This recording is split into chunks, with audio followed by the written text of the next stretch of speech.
Hey there YouTube, this is SGM4306, and sorry about the handheld nature of this video.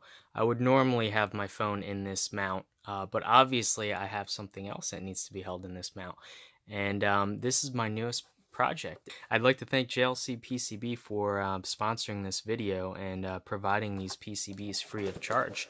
And I'll just show you guys the PCBs that they had sent. Basically these guys, they had sent me 5 of these in case I messed up or anything like that, and I designed these using Eagle, and I'll show you guys the board layout as well as you know, the general design process and how the circuit works. So let's get into it. So if I plug this guy in, currently there is a kind of a overthought, I guess you could say, where I kind of screwed up a little bit in the thermal design department. I chose a 5-volt regulator on the back of this board here, and it's actually on the back side. It's a D-pack. Okay, so you can see this is the 5-volt regulator. It's just a linear regulator. It takes 12 volts and it generates 5 volts for the local logic. And it also powers through this header the switching regulator, which is this little guy here. And I kind of didn't think about quite how much current all these tubes would be using off that that stepped up 5-volt to 170 volt rail. So it gets really hot. So I have sort of a makeshift fix. So here's my makeshift fix. It's basically a this is actually from, I think, some kind of RC quadcopter or something like that. This is a UBEC. It's a 5-volt switching regulator. So I just tied that in parallel with the onboard 5-volt regulator, so it's supplying in parallel to try to keep the stress on that component down so it can, you know, not overheat. The problem I was having was when I first powered this on, it all works, and then about 15 seconds into it, it gets so hot that it starts going into thermal shutdown and the display starts flickering, and then once it gets below the brownout voltage of the processor, it'll start freaking out. But as of right now, with this bodge in place, I can power this on, and it turns on. And because there's no time set, I have connector pads, whatnot, for a real-time clock battery, but I don't have any installed right now, so it'll forget the time. So I need to reset it. So I think it's about 8:13 or so, maybe 8:20. So we'll just do it to 8:15, and you can see it's working. And basically, you know, hours, minutes, seconds. And just when I get you a close-up of these tubes, absolutely beautiful. And just a quick view from the side, you can see exactly how the digits are stacked up.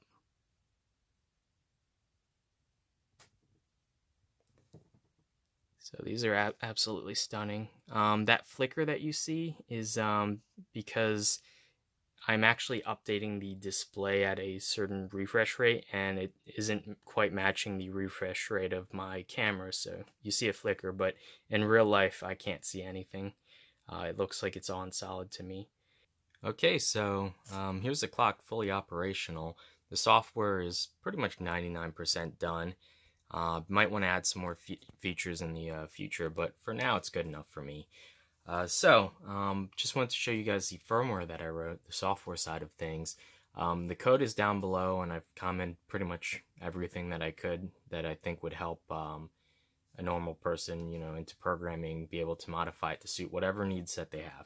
Anyway, there are 2 buttons on the side here, and so to change the hours and the minutes, you just do a short press on the button and it'll increment.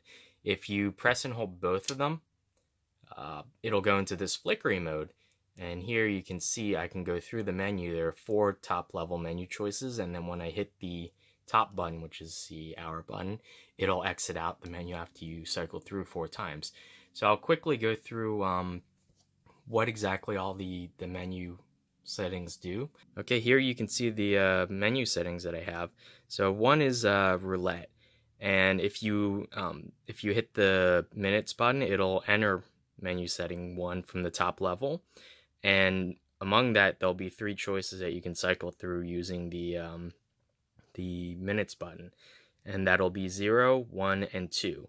Now, 0 is roulette off, so it'll never do the roulette routine, and that's to prevent cathode poisoning. Well, if you don't have it on, it won't do anything, obviously, and some of your digits might degrade if they're not used in a while. So if you want to set it on, you can either have it at the set time, which is set by top level menu option 2 here, but if you want to have it on every hour, then you set that on 2, and then at the top of every hour, it'll cycle. Now, the roulette time, you can set, it's set in military time, so 0 to 23, and that'll allow you to set it during hours when, you know, you're not awake or whatever. Finally, let's see, so menu item number 3 is the roulette duration. So you can set it between 1 to 10, so that means it'll cycle through 0 through 9, and it does that this number of times. So if you set it 10, it'll actually take quite a while to cycle through, but that ensures that any excess like metal sputtering from the other digits is broken down off of the unused digits so that they'll light cleanly. Finally, the last menu option is 4, and that's to turn daylight savings time on or off, obviously, because I currently haven't implemented a way of setting the date, and so there's no way that it really knows when daylight savings time should be, so I have a manual way of the user setting that. So anyway, yeah, you can see everything works here, and yeah, once you're in this menu, if you just sit here long enough, it'll time out and kick you out of the menu. And you'll notice that all the digits go on a lot brighter when you're in the menu, and it also flickers its strobe slightly so that you know that you're not in the regular time mode. One thing, I didn't have an AM/PM indicator, so you don't know if this is AM or PM. So an easy way to do that is if it's on the bottom, you see these 2 colons. When you're pressing and holding the hours to increment, if it's on the bottom, it's PM, so it's 7 PM right now. And if I just cycle through, when I go to 12, it's 12 AM now. So in that way, you can differentiate. So that's important. If I ever implement an alarm, you would need to know whether you're setting the time for AM or PM. Also, the roulette time, because that's in military time, that's not a problem, but so that you'll know relative to what time the clock's actually set to when it'll go off. So anyway, let me take you guys to the circuitry, and I'll show you guys exactly how that works. And I'll take you through the components on the board. Okay, here's the board, and I just unplugged it, so it's a little bit warm. Definitely having this extra regulator helps immensely. But you can see here, these 2 quad flat packs are the shift registers, and each one's a 32-bit register, and they're chained. So data flows in from the left, it gets through this guy, and then it gets sent to this guy. One thing to note, these guys are they're microchip parts. They're HV5122s, I believe, and they are I think they can handle up to like 200 volts or something like that.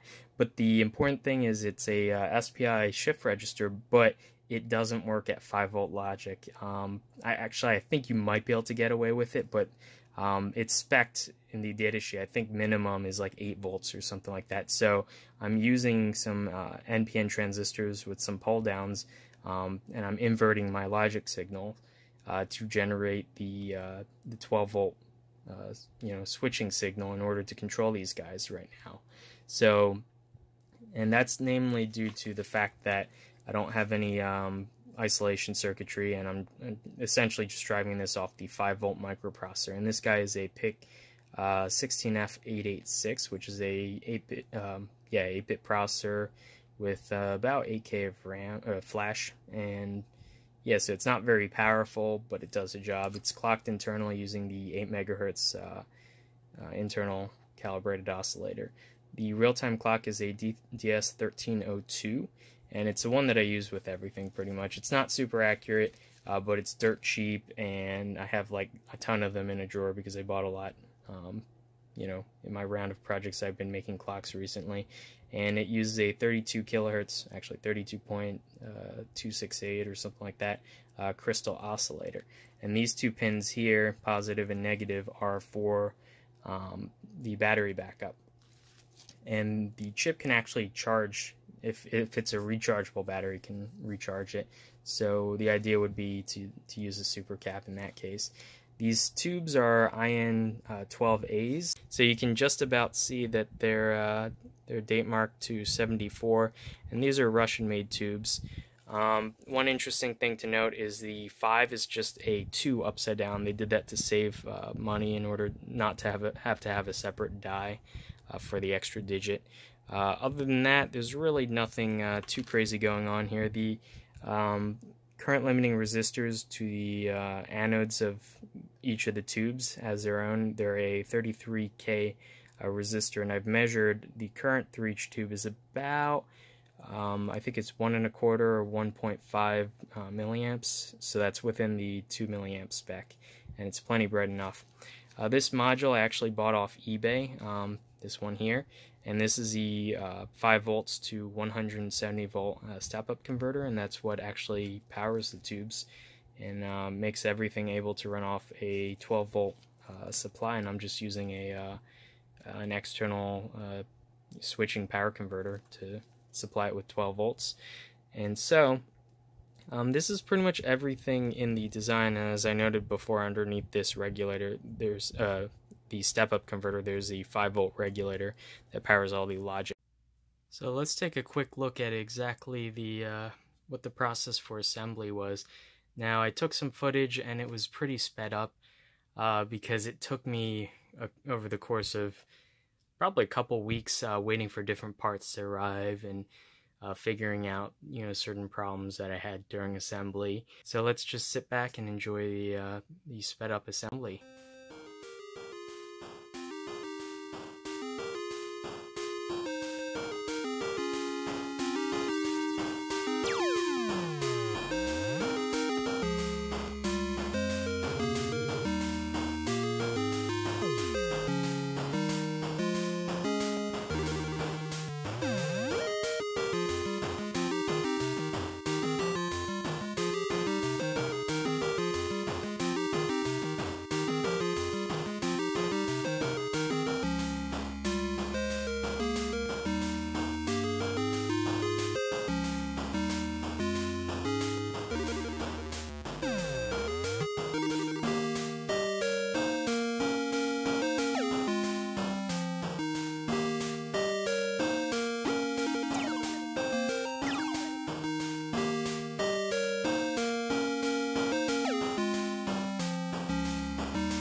so sorry about the handheld nature of this, but this is the full schematic for the board that I designed. And you can see here is the 10-pin header, and it pretty much gives you access to the Nixie controller side of it. This essentially runs in parallel with the processor. So the idea was either you have an external processor or you solder the microprocessor chip or microcontroller, whatever, and run it internally off that. So basically one board could give double the functionality. So anyway, so these are the chips I use, and these are microchip HV5122s, and they're basically a serial to 32 output open collector high voltage switches. Essentially, they're similar to like serial data latches that are used for pretty much everything else, like the 595s. But this will allow high voltage switching, and it's not a totem output, it's a open collector, I believe. So anyway, here you can see each of the tubes. So I have sets of 3 and 3, and I have 2 driver chips. So one driver chip can drive 3 tubes, and each tube has its own resistor here. Here I wrote 10K, but I think I ended up using 33K. If you use something as low as 10K, it might be way too bright and shorten the life of the tube. So I experimentally, on a breadboard, found out what value I should use for a 170 volt DC supply. But anyway, here you can see I have the serial inputs on this side. And the thing with these chips are they require 12 volts logic to switch. So if I hook them straight up to the microprocessor, it may work, but it probably wouldn't work reliably due to the input thresholds. So anyway, so what I ended up doing to fix that were, I put them down here. These are essentially BJT transistors to switch the 5 volts in to 12 volts out. But it inverts the logic. In order to uninvert in circuitry, I would have had to have 2 transistors per switch, and that would take up a lot of room on the board. Well, not a lot, but enough that it would be annoying to wire. So what I did is, in software, I inverted the signals so that they would come out the right way around 12 volts to feed into the chips. And that worked surprisingly well. So everything works on that front. These are the colon LEDs, and they're wired to the 2 lower end bits of each of the shift registers, and I mapped them in software, so that works out just fine. This is the DS1302, which is a real-time clock chip, and that's just hooked straight up to the microprocessor. And the microprocessor and all the logic elements run off of 5 volts, so we're all good, and that's supplied here from the 12 volt to 5 volt regulator. I ended up using a linear regulator, but as noted, it consumes quite a bit of current to drive everything, so this gets pretty hot. So in the future, I would move probably to a switching regulator or a beefier linear. This is the supply header for the high voltage converter, and that'll just take in 5 volts and output the 170. And these are the buttons, the hours and minutes buttons, and when you press and hold both of them, it'll enter the menu. Other than that, we just have our programming header for the microprocessor here, and just a decoupling cap just randomly thrown in there. Other than that, yeah, that's all the circuitry consists of. It's not really complicated. Wiring was a pain because I didn't optimize. I just put the outputs from this the shift register just kind of in order with the tubes. If you wanted to really optimize the layout, you would switch these pins to whatever they're physically mapped to on the tube in relation to where you put the chip, so that you can optimize. But I just did them in a row, which made debugging easier, but made wiring the circuit board quite a bit harder. But anyway, yeah. So yeah, I just wanted to thank my buddies here, JLCPCB, for sponsoring this video and sending me the boards, these circuit boards, free of charge. That definitely helped, and I apologize that this video took way too long to produce. The problem that I had, you have to be careful. These tubes are Russian made, obviously, and they're generally sold on eBay through Russian or Ukrainian sellers. And unless if you pay quite a bit extra for fast shipping, you're gonna get snail mail shipping. And the problem that I encountered was I ordered these tubes, and they actually sent me VFD tubes instead. They had made a mistake. So fortunately, the seller was really chill about it, and they sent out the correct tubes, and they let me keep the VFD tubes as well. So I'll probably make a clock out of those in the future. But so it ended up taking me, and shipping was like, each time was like 2 or 3 weeks. So just getting the right tubes took me like an entire month or more. So if you are going to order these, get these tubes first. Do not wait on these. They take quite a while, unless if you're willing to pay like $30 shipping. If you're just going to do either the free shipping or like $10 or $15 shipping, it's going to take a while. So take that into account if you're going to build a project like this. Anyway, yeah, thanks everyone for all your enthusiasm. This is sort of a rite of passage. If you're going to be a DIY electronics enthusiast, you eventually have to build a Nixie clock. And I built this guy from scratch because I've always wanted to. I know you can buy kits, but whatever.